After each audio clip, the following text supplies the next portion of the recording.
Je suis médium depuis ma naissance, mais cette médiumnité ne m'a jamais intéressée du côté de la voyance, des questions par rapport à l'humanité.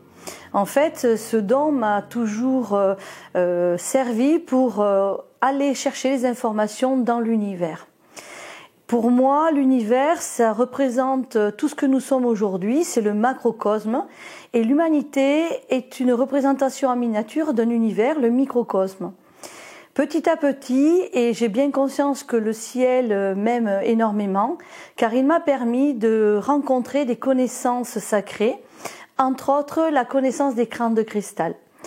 Ces crânes de cristal, c'est un échange d'amour avec un enseignement atlante, dans lequel, jadis, cette civilisation, qui est une civilisation race-mère, a pu utiliser les crânes de cristal sur des techniques de l'âme au niveau des soins, mais pas que, du développement personnel aussi.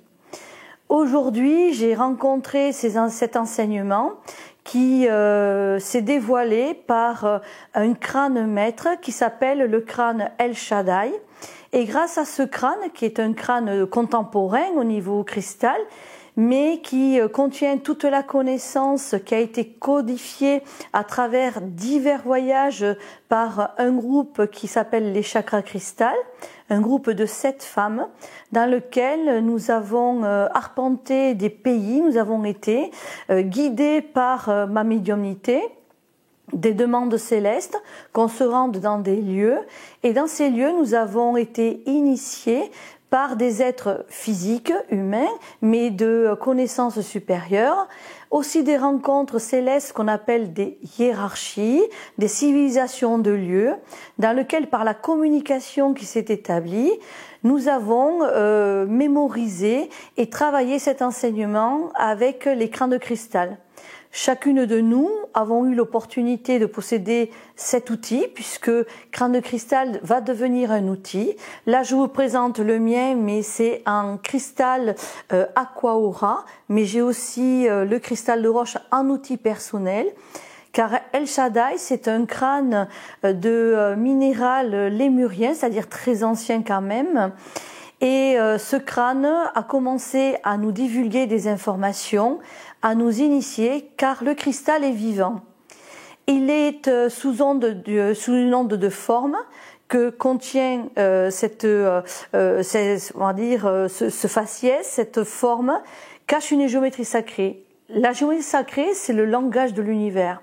Et cette géométrie sacrée se révèle en nous, puisque nous sommes aussi un crâne, et nous allons pouvoir établir une communication de notre mental au mental du crâne de cristal. Ce crâne de cristal, vraiment, nous a apporté des révélations sur nous-mêmes. Nous avons quand même travaillé, les choses n'ont pas été données à toute simplicité. Nous avons effectué des travaux sacrés qui nous ont apporté des éveils de dons, qui nous ont réconfortés, protégés, amplifié toutes nos qualités, et grâce à ça, avec aussi des révélations de nos vies antérieures, parce que si on en vient au crâne aujourd'hui, c'est que forcément dans le passé, nous avons utilisé cette clé. Cette clé dimensionnelle, c'est pas tous les crânes qui sont en vente et que vous pouvez trouver partout qui est considéré comme une clé dimensionnelle. La clé dimensionnelle, c'est la gnose. La gnose, c'est la connaissance totale et complète d'un enseignement. Et les crânes, quand ils ont la gnose, ils rentrent en fusion avec chacun de nous. Chaque crâne a une mission. Et l'avantage du crâne de cristal en clé dimensionnelle, c'est qu'il a toute possibilité de mission. Par conséquent, chacune de nous on est rentré en contact avec chaque crâne et on nous a déterminé qui nous étions et ce que nous pouvons faire. À partir de là, en grandissant dans cette énergie, l'enseignement est devenu une idée dans laquelle il fallait que le monde entende parler de ses potentialités. Et c'est ainsi que nous avons mis en place la technique que nous a révélée le ciel pour faire partager à l'humanité ce savoir sacré. Avec le crâne de cristal, on travaille vraiment dans le monde de l'astral. Ça s'appelle l'organigramme astral. Une loi qui appartient à la table d'émeraude dit « tout ce qui est en bas est comme ce qui est en haut, tout ce qui est en haut est comme ce qui est en bas ». Par conséquent, dans notre travail d'en bas, nous pouvons demander des choses qui seront étudiées, matérialisées par le haut, et nous allons le vivre et nous allons pouvoir nous allons pouvoir apprécier cette expérience comme une réalité céleste. En fait, par le crâne de cristal, il y a une alliance entre le monde sacré céleste et l'humanité, notre étincelle, notre âme. Ces travaux sont extraordinaires car tous ces exercices, ils ne s'inventent pas, ils sont une réalité. L'énergie est une vérité, on ne fait pas semblant de soigner, mais on soigne. On ne fait pas semblant d'avoir un éveil de conscience, c'est une vérité qu'on a en soi, des certitudes qui se mettent et qui nous permettent effectivement de se dire « ça, c'est vrai ». La certitude amène à chacun l'éveil de conscience, mais la confiance en soi. Le mal de cette humanité aujourd'hui, c'est que nous vivons dans le doute, dans la peur. Rien que ce qui est en train de se passer aujourd'hui nous prouve que nous sommes hypersensibles et surtout nous sommes manipulables, et je ne suis pas dans la théorie du complot, mais dès qu'une information vient et qu'elle est répétitive, ça nous déclenche un déséquilibre, une perte de confiance en soi, et nous devenons des personnes qui vont suivre un mouvement, une vague. C'est pour ça que lorsque nous accédons à une certaine connaissance, nous avons capacité de créer un égrégore conscient. Cet égrégore, ça va travailler sur le monde, karma mondial, karma national, karma de groupe, karma individuel. En fait, tout ce qui est la connaissance, c'est toujours pour accéder au mieux-être, pour pouvoir apprécier cette vie dans le bonheur et dans la joie, car il est une évidence que le ciel ne nous demande pas de souffrir. Le ciel n'est pas dans l'exigence que nous devions passer par des douleurs, des traumatismes pour comprendre ce qui est la lumière. Je ne m'aventurerai pas à dire Dieu, car ça fait très religion, mais la lumière, c'est une force céleste qui est là, qui est bienveillante, avec tous les attributs qu'elle peut déployer en chacun de nous, l'amour, la compassion, le partage, la guérison. Et voilà, à travers l'écran de cristal, nous avons travaillé les auspices sacrés, qui sont ces attributs divins, dans lesquels, grâce au minéral qu'est le cristal de roche, tout va être amplifié. Le plus difficile, c'est la maîtrise de soi. Et c'est pour ça qu'il y a des travaux personnels dans lesquels nous allons apprendre à canaliser, à nous mettre en place, à trouver quelle est notre identité d'âme. Et grâce à ça, nous pouvons partager avec justesse, avec authenticité, ce savoir. Les crânes de cristal s'occupent de l'âme, s'occupent de l'être. Par conséquent, nous pouvons travailler par exemple avec des personnes qui sont dans le coma. Je peux vous citer quelque chose qui est resté gravé à moi, car c'était la première fois qu'une âme me révélait le jour de son départ.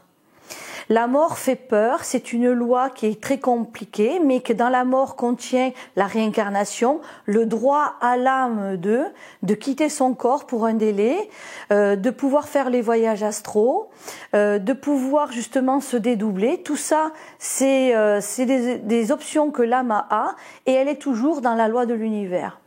Donc j'ai une dame qui m'a contactée car sa sœur était dans le coma depuis quelque temps.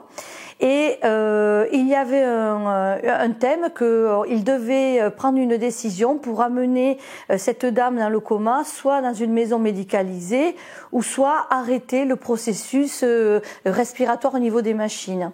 Donc cette dame m'a demandé que voulait sa sœur et pourquoi elle ne s'était pas réveillée. En fait, j'ai contacté l'âme de la personne qui m'a dit qu'elle voulait voir ses enfants avant de partir. Et effectivement, ça faisait plusieurs fois que le corps allait lâcher et que elle a été réanimée, mais c'était aussi sa volonté parce qu'elle ne souhaitait pas partir sans avoir accompli son désir final. Et que si le corps avait vraiment lâché, il y aurait un manquement pour elle. Et donc, le fait que la médecine rétablisse le circuit, ça lui permettait d'avoir du temps pour pouvoir arriver à trouver quelqu'un qui puisse entendre ce message et réaliser sa demande avant de partir au niveau du ciel. Donc, en fait, elle souhaitait voir ses 2 enfants qui lui touchent la main avant de pouvoir partir. Et ce qui se passait, c'est que ces enfants avaient été épargnés parce que la famille pensait que ces enfants allaient être traumatisés s'ils voyaient leur mère dans le coma. Par conséquent, ils n'amenaient jamais les enfants à l'hôpital pour les protéger. Mais la demande de cette dame était effectivement qu'elle voulait leur dire au revoir. Donc la famille a entendu, a accepté d'amener les enfants. Ils ont touché la main de leur mère. Et cette dame m'a dit « Attention, jeudi, je pars ». Et effectivement, le jeudi, je reçois un SMS de la famille qui me dit que la personne est partie. Voilà. Quand il y a, par rapport à cette loi de la mort, des gens qui sont agonisants, qui ont une longue maladie, ou que les personnes partent avec des non-dits, peut-être un accident brutal aussi, qu'il y a des choses qui n'ont pas été finalisées, un au revoir non accompli, ben les personnes qui restent en vie terrestre peuvent ne pas arriver à faire leur deuil, et s'ils ne font pas leur deuil, ça veut dire qu'ils ne vont pas se construire. Ils vivent dans un passé, ils vivent dans une nostalgie, et ils enclenchent une souffrance intérieure de mal-être qui va faire que ça va se répercuter dans leur vie professionnelle, familiale et intérieure. Donc contacter quelqu'un qui est dans le coma, c'est très important parce que l'âme peut nous dire « Attention, non, je reviens préparer tout, non, je n'ai pas l'intention de revenir » et il faut finaliser l'acte.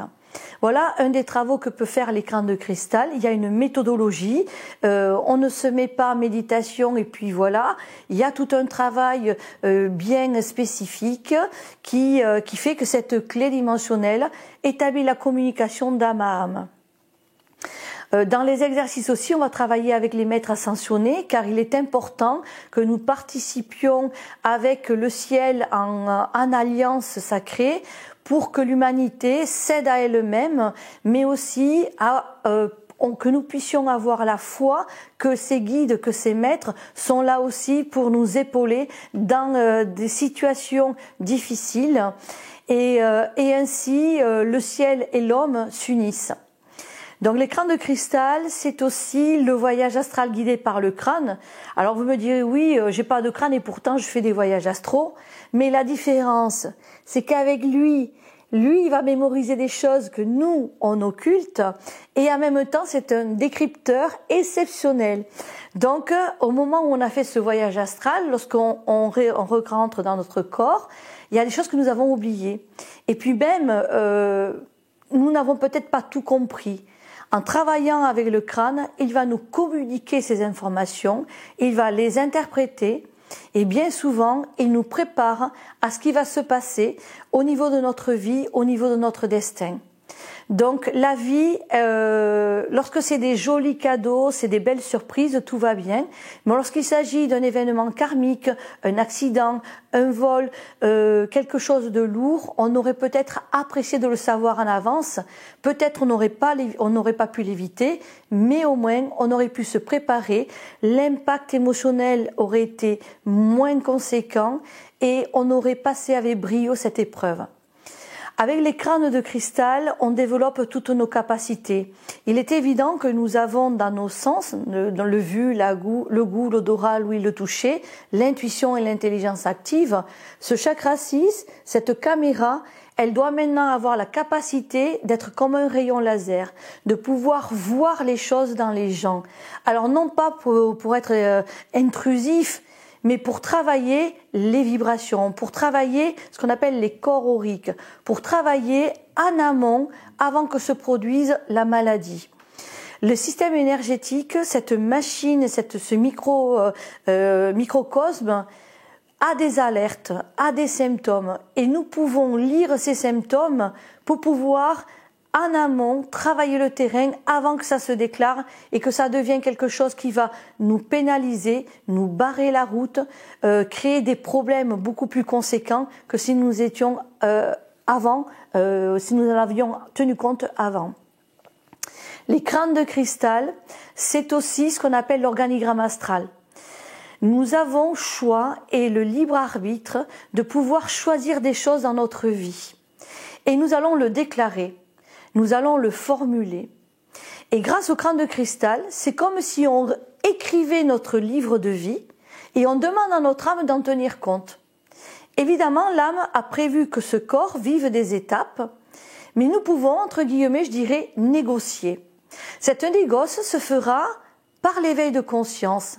L'âme, pour qu'on comprenne certaines choses, elle peut enclencher des souffrances. Mais je pense honnêtement que nous pouvons comprendre les choses du ciel et les choses en nous sans devoir prendre des coups de bâton. Pour ça, il faut être discipline, il faut être volontaire, il faut avoir l'amour. Et grâce à tous ces attributs, nous pouvons demander, c'est pas de la clémence, mais nous pouvons demander à notre âme de réécrire l'histoire. Alors à l'exemple, il m'arrivait régulièrement, et j'avais bien noté que c'était récurrent, il y avait un mois où il m'arrivait des catastrophes, mais des grosses catastrophes. Accident de voiture, perte de travail. À chaque fois, c'était une remise en question importante, changement de domicile, et je voyais que c'était régulier, et en fin de compte, je pensais pas que ça m'apportait grand-chose de devoir lutter pour pouvoir m'en sortir. Donc je me suis convoquée, j'ai demandé à mon âme des comptes. Et je lui ai dit, écoute-moi bien, je me suis parlé comme j'aurais fait à quelqu'un d'une grande amitié. J'ai dit, écoute-moi bien, ce que je vis, je ne l'apprécie pas. À la place de me faire évoluer, de me faire prendre conscience, c'est la colère qui sort. C'est la révolte. Parce qu'à chaque fois, je dois recommencer, je dois me remettre en question. C'est sûr que se remettre en question, c'est intelligent.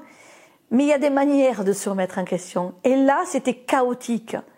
Et je souffrais énormément et j'en pouvais plus. Donc je lui ai demandé à mon âme qu'elle m'explique exactement ce qu'elle attendait de moi, qu'elle me montre le pourquoi tout ça. Donc j'ai vu des vies antérieures. Et grâce à ça, je me suis fait un petit pacte à moi-même en lui disant, c'est bon, je vais faire ce que tu me demandes et toi en échange, tu ne me donnes plus de coups de semonce, plus de coups de bâton. Et cet échange a été comme sceller un contrat et effectivement, plus jamais il ne m'est arrivé ces événements. Bon, je vis toujours des choses comme tout le monde, mais ces choses qui étaient récurrentes, toujours, j'avais jamais le temps de respirer, qu'il m'en arrivait toujours quelque chose sur un coup de bâton complémentaire. J'avais jamais le temps de souffler. Donc, et ça fatigue énormément parce que la souffrance, c'est beaucoup d'énergie qui se perd et c'est pour ça qu'on a du mal à lutter et qu'on demande au secours. Il ne faut pas avoir d'orgueil, il ne faut pas se dire par éducation limitative « Oh non, mais moi je peux me débrouiller toute seule ». Non, par moments, sachez que l'aide qui vient de l'extérieur, c'est aussi ça le partage. Et en demandant à quelqu'un de vous aider, qui a les outils pour le faire, ou juste un partage de dialogue, nous arrivons à trouver une alliance humaine, une alliance de connaissances et d'énergie qui va nous permettre aussi de triompher de l'épreuve. Il y a des événements de vie qui nous demandent de nous remettre en question, d'accord ? J'ai vécu une maladie karmique très lourde. J'ai lutté pour ma vie pendant plus de 5 ans. Cette maladie ne s'expliquait pas. À l'époque même, la famille, c'était d'un karma individuel, c'est devenu un karma familial, car toute la famille était désarmée. Je peux vous garantir que ma mère, mon père et mes frères et sœurs, toutes les fois que j'étais en crise, que je finissais à l'hôpital, devaient sûrement beaucoup pleurer, car être désarmé, être dans le désarroi et dans le désespoir de voir un être cher qui est en train de s'éteindre, qui est en train de lutter sans pouvoir arriver à s'en sortir, c'est très dur. Donc, ça c'est devenu un karma familial. Cette maladie karmique, j'ai eu beaucoup de chance, tout simplement pourquoi? Parce que j'étais en éveil de conscience et en étudiant ce qu'est le destin, j'ai compris que mon travail que j'ai accompli m'a permis de rencontrer le bon chirurgien, la bonne personne et de permettre à mon corps d'attendre le délai nécessaire que cette personne soit formée. Et lorsque j'étais hospitalisée, que tout s'est vraiment aggravé, le médecin, le chirurgien qui est venu a été cherché à l'aéroport. Il revenait des États-Unis avec une technique révolutionnaire jamais expérimentée. Et quand il a vu mon état général, il a dit ça passe ou ça casse. Et il a mis au point ce travail-là chirurgical qui m'a sauvé la vie et qui me permet de vous parler aujourd'hui. Je suis une rescapée, comme beaucoup de monde on l'est. La science a une raison d'être, il faut savoir s'en servir, car le ciel ne donne pas une intelligence pour rien, il y a toujours une raison. Maintenant, nous sommes aussi dans des techniques énergétiques, nous avons un très grand potentiel en nos mains, au niveau mental, au niveau du cœur, qui nous permet que lorsque nous sommes en harmonie ou que nous avons la connaissance qui va faire une jonction entre ces trois éléments pour pouvoir dégager une fréquence, une radiance qui va aider à toute personne à s'en sortir. La vie de tout le monde se ressemble. La manière d'interpréter cette vie, de vivre ces étapes, c'est là où il y a la différence. Qui n'a pas souffert ? Qui n'a pas perdu un être cher? Qui n'a pas des envies de bonheur, de joie et de stabilité? Ce créneau, c'est tout le monde, c'est l'humanité. Bien sûr, il y aura toujours des différences avec des assoiffés de pouvoir, avec des gens qui manipulent, avec des gens qui sont très spirituels, avec des gens qui sont très terre à terre. Mais trouver le lien, je dis toujours, nous sommes dans une balance. La spiritualité et l'aspect scientifique. Et ce qui va faire la bonne mesure de chacun, c'est l'aiguille centrale qui s'appelle la réalité. La réalité, c'est notre manière d'appréhender la vie, de la comprendre et de solutionner. Vous avez des personnes qui ont des outils, mais ils ne savent pas quoi en faire, ils n'ont pas d'expérience, ils ne savent pas comment l'utiliser, donc ils n'auront pas de résultat. Vous avez des gens qui ont des outils, qui savent comment les utiliser, mais qui ne le feront jamais. Égoïstement, ils se gardent leur connaissance, ils ne la partagent pas, par contre ils amassent des données. Et tant qu'elles ne sont pas vécues, elles ne sont pas certifiées. Si on ne certifie pas, si on ne valide pas, ça veut dire qu'on n'a pas conscientisé. Donc l'idéal pour chacun, c'est d'accomplir une mission, d'avoir un événement, de chercher quel est le meilleur outil pour résoudre cet événement et d'arriver à l'échéance finale de conclure cet événement. Car si on le conclut, je le redis, on s'éveille en conscience, on s'élève. Tout est une pyramide, tout est un plan d'évolution qui va toujours sur un espace qu'on appelle une trinité. Tous les savoirs ancestraux tiennent leur trinité, religieusement le Père, le Fils, l'Esprit, Brahma, Vishnu, Shiva, Isis, Osiris, Horus, mais même nous sommes cet espace trine. Et grâce à on va dire, cette connaissance, à ce savoir, nous pouvons dire que cette vie sur Terre mérite d'être vécue, que nous pouvons respecter cette nature.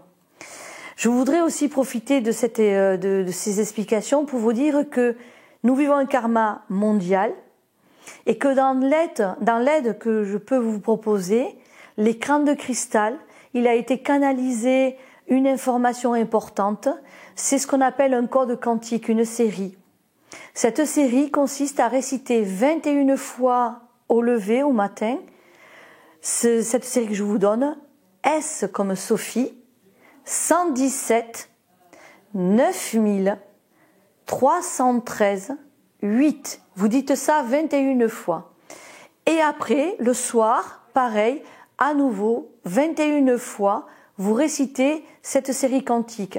Cette série quantique va monter les vibrations en vous, va monter les fréquences de telle manière qu'elle va vous protéger au niveau ce qu'on appelle du corps aurique, afin que le virus, qui lui a une certaine fréquence, va pouvoir être éjecté et ne vous touchera pas.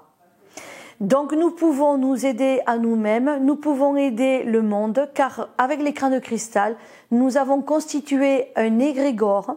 Un égrégore est un amas de formes pensées, car nous sommes créateurs. Et grâce à cet égrégore, nous avons lancé une demande au niveau céleste qui est partie de notre cœur amour pour aider l'humanité à sortir de ce système, à sortir de ce karma mondial. Donc, n'ayez pas peur, n'adhérez pas à tout ce que les informations disent. C'est une réalité, le virus. Et la contamination, c'est réel.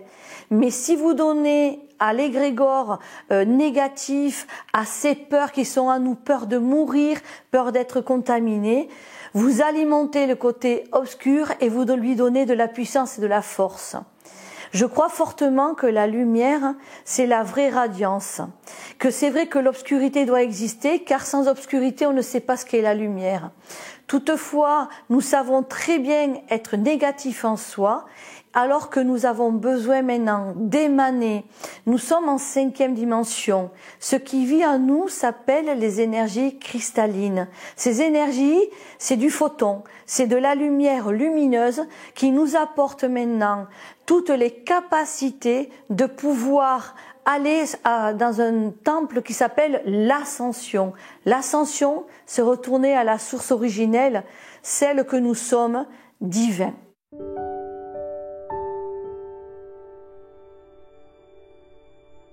L'écran de cristal, c'est une technique de soin. Elle est très simple et l'écran de cristal, lorsqu'on va l'appliquer sur une personne, ça déploie une énergie très puissante qui va travailler sur l'ADN. Travailler sur l'ADN, ça consiste à faire de la reprogrammation. En fait, lorsque nous avons un souci au niveau de santé, c'est que à l'intérieur, il y a un programme. Je vais l'expliquer un peu comme ça, comme un ordinateur. Il y a un programme qui a fauté. Et donc, il faut trouver quelle est l'erreur de ce programme et le rectifier et lui apporter des bonnes données. L'écran de cristal, c'est vrai que beaucoup de gens en ont peur de par son onde de forme, à sa présence, parce que c'est associé à la mort, au squelette. Mais en fait, voyez-le maintenant comme le monde du mental. Quel est le potentiel de l'être humain? C'est sa tête. Nous sommes créateurs par notre mental. On envoie des formes pensées, on imagine, on crée des choses, on est l'alchimiste mental. Donc, il ne faut plus le voir ce crâne comme un hospice de mort. Voyez-le et soyez plus dans cette ignorance-là. Voyez-le plutôt comme le monde du mental qui va créer la vie, qui va trouver des solutions et par son intelligence, par son minéral, par sa structure et sa géométrie sacrée qui est cachée en lui, va permettre que nous soyons réceptifs et que nous puissions nous-mêmes être autodidactes à travers son utilisation, mais aussi notre guérison. L'écran de cristal, c'est un outil. Je l'ai présenté comme une clé dimensionnelle parce que pour l'utiliser, il faut avoir une certaine connaissance. Mais vous avez peut-être eu envie d'acheter un crâne dans un salon et vous vous dites, je sais pas, j'ai eu un appel. Qu'est-ce que ça veut dire? Pourquoi ce crâne m'a appelé? Déjà, si un crâne vous appelle, est-ce que vous êtes à l'aube d'un changement de vie? Peut-être une prise de décision importante et le crâne vient comme un soutien vous apporter une autre explication pour pouvoir, dans la vibration, que vous puissiez prendre la vraie décision qui est adéquate à votre chemin de vie. L'écran de cristal, c'est de la radiance. Donc, c'est pas un copain parce qu'il faut pas le considérer comme ça, mais c'est un outil qui communique. Et quand il communique, nous avons en nous, on établit une relation. Alors, cette relation, c'est l'intuition. Cette intuition nous donne des envies. Tiens, j'ai envie d'aller là, dans ce lieu. C'est comme si j'étais appelée à aller dans ce lieu. Et puis, dans ce lieu se produit un événement. Heureusement, vous allez vous dire, oh, quelle chance, je me suis écoutée. Voilà, le crâne de cristal, c'est la communication de soi. Mais c'est vrai que nous avons besoin de cette onde de forme, de cette géométrie sacrée, pour se laisser parler. Normalement, notre propre tête devrait le faire, mais comme elle est tellement encombrée par les soucis de la vie, par nos obligations, elle est saturée, ce mental est saturé. Donc il faut arriver à des moments à désaturer pour pouvoir bien entendre ce que on a besoin de vivre et le chemin que nous avons à suivre.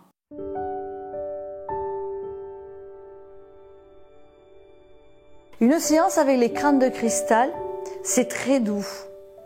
C'est une séance, elle peut durer une demi-heure. Dans la pratique, le crâne est imposé sur des secteurs bien précis et on demande à l'âme d'accomplir un travail et de révéler un message. Et à travers ça, la personne, le thérapeute, va expliquer, va interpréter le message et ça éveille la conscience. Et si on éveille la conscience, on se soigne, on guérit. Mais vous-même, vous pouvez prendre un crâne et rentrer en méditation. Et vous verrez que les crânes, ils aiment parler. Même en clé dimensionnelle ou sans clé dimensionnelle, ils aiment parler. Ils aiment vous envoyer des messages. Ils aiment vous faire évoluer.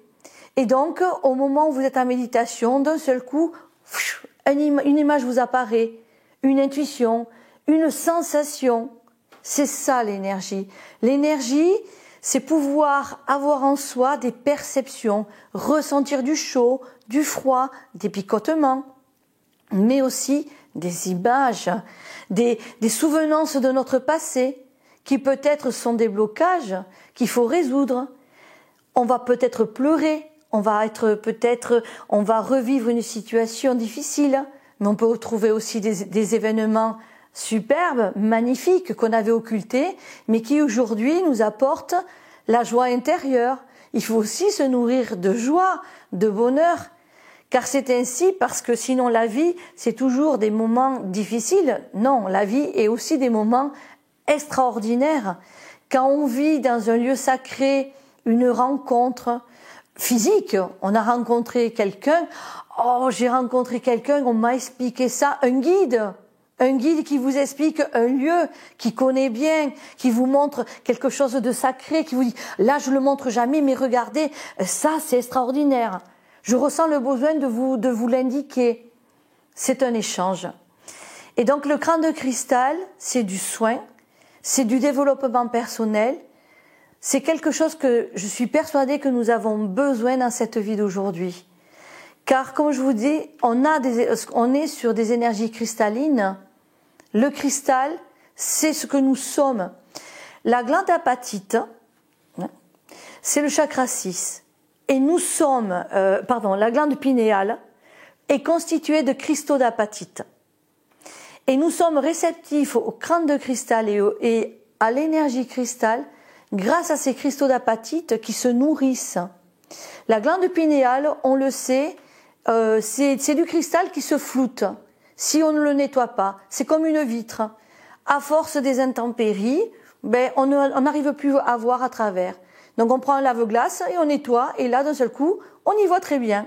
Mais c'est pareil, la pinéale, c'est un système qui peut se flouter et qui fait qu'à un moment donné, on y voit plus clair. Je parle pas des yeux physiques, je parle des yeux intérieurs. Et donc, on doit nettoyer, on doit lessiver. Mais pour nettoyer, ça s'appelle la fréquence. Ça s'appelle faire du soin, une hygiène dans laquelle on va bien s'alimenter, on va manger des choses énergétiques, on va se laver, l'élément eau, on peut se purifier l'élément feu par de l'encens. Voilà, tout ça, on le connaît tous maintenant, tout ça c'est plus caché. Tout le monde a accès à ces informations. Une fumigation, comme du chaman. On saute un feu. Tiens, regardez le rituel. Quand on fait le feu de la Saint-Jean, quand on saute le feu, dites-vous bien que déjà, en sautant le feu, vous avez passé un premier cap d'apprentissage dans lequel vous vous dites que le feu n'est plus le danger parce que vous l'avez sauté. Vous avez pris votre volonté, vous avez rassemblé tout ce qui est en vous pour pouvoir arriver à passer de l'autre côté. Même si c'est une petite flamme, peu importe. mais c'est l'élément feu. L'élément feu est créateur. Ça veut dire que dans ce seau, vous avez passé une étape. Peut-être même vous avez purifié un thème. Et la vie, c'est ça. Avec l'écran de cristal, lorsque le thérapeute, qui peut avoir une autre technique, et qui va fusionner, parce que l'écran de cristal, cette énergie, elle est universelle. C'est ça qui est extraordinaire, c'est que quelle que soit la technique que vous employez aujourd'hui, c'est fusionnel. À l'exemple, j'ai beaucoup de thérapeutes qui font des soins esséniens et qui, au préalable, vont faire le diagnostic crâne de cristal, le soin crâne de cristal, et qui vont faire le complément de soins par le soin essénien, qui est une technique extraordinaire, et qui va, entre ces deux techniques, amener un résultat rapide, et la personne aura vraiment des sensations extraordinaires, et grâce à cette fusion, c'est là où nous gagnons sur le temps à notre santé, sur le temps à notre éveil. Et donc, crâne de cristal, quel que soit le bagage que vous avez acquis, il va tout amplifier, il va même améliorer la vision, la canalisation des informations qui viennent.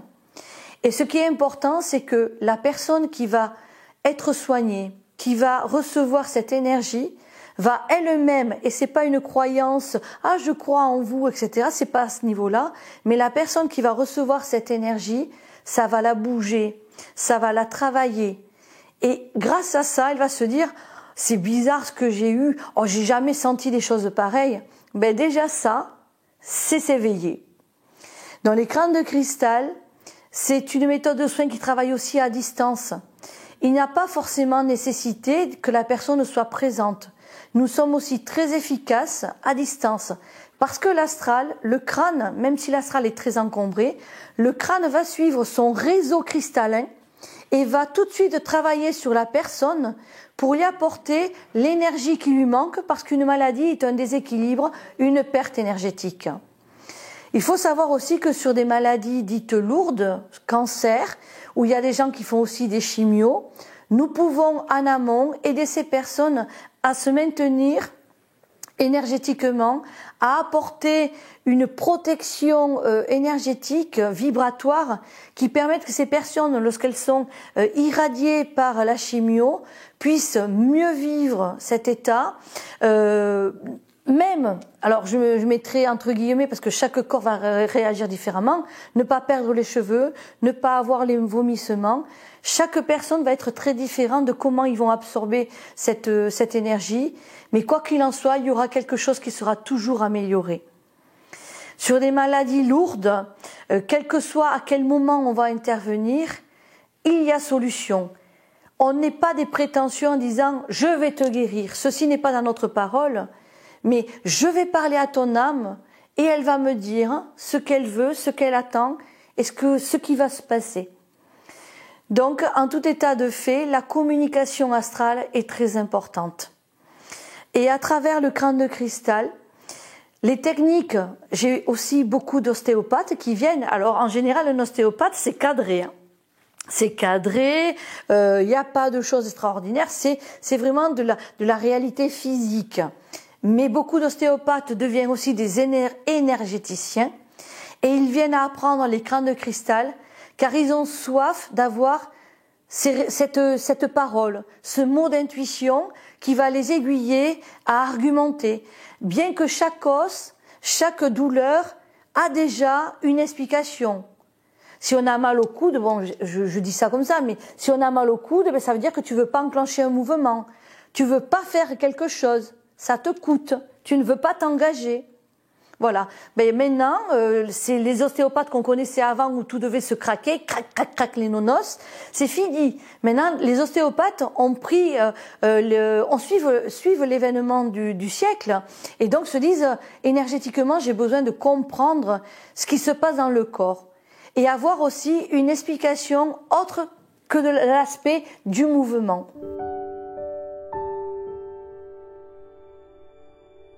La kinésiologie, c'est le langage du corps et on demande au corps comment il va, s'il va bien, s'il est d'accord sur certaines choses qui lui sont demandées mentalement par le thérapeute.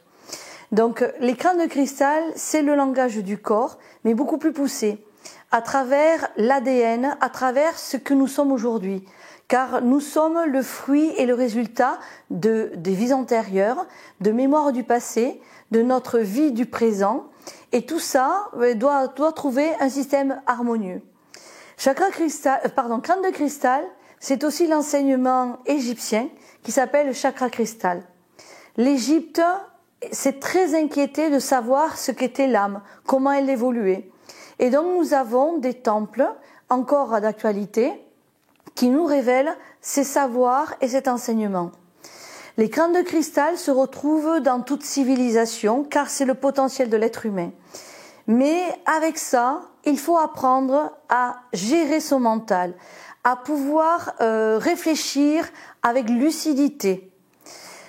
Alors, chakra cristal, cet enseignement de l'Égypte, va nous permettre, justement, parce que c'est la méthode de la lucidité, de canaliser des informations, le langage de l'univers, de le comprendre, de l'interpréter. Et une fois que nous savons faire ce premier niveau, nous pouvons rentrer en contact avec le crâne de cristal. Tout ça, c'est de l'énergie, mais c'est une réalité dans laquelle chaque être humain peut maintenant pouvoir trouver des réponses à travers ce travail personnel, car c'est aussi toujours un travail personnel. Il y a des choses qui ne s'inventent pas, il y a des formations, des enseignements qui doivent être vécus, qui doivent être bien cadrés, afin de ne pas faire d'erreurs. Tout est un apprentissage et la vie elle-même est un apprentissage. Donc, aujourd'hui, je pense que nous avons tous intérêt à nous unir par rapport aux événements mondiaux, mais aussi pour pouvoir s'en sortir, car ce ne sera qu'à cette condition sine qua non, dans cette unité, dans ce partage, et tous les initiés qui sont venus, Bouddha, Christ, Dassira Narada, tous les enseignements disent toujours la même chose: l'union fait la force, et si en plus on s'unit avec les hiérarchies, nous gagnerons la vraie existence, et c'est ainsi qu'il se fera bon vivre sur terre et pouvoir regarder le ciel avec joie et avec gratitude.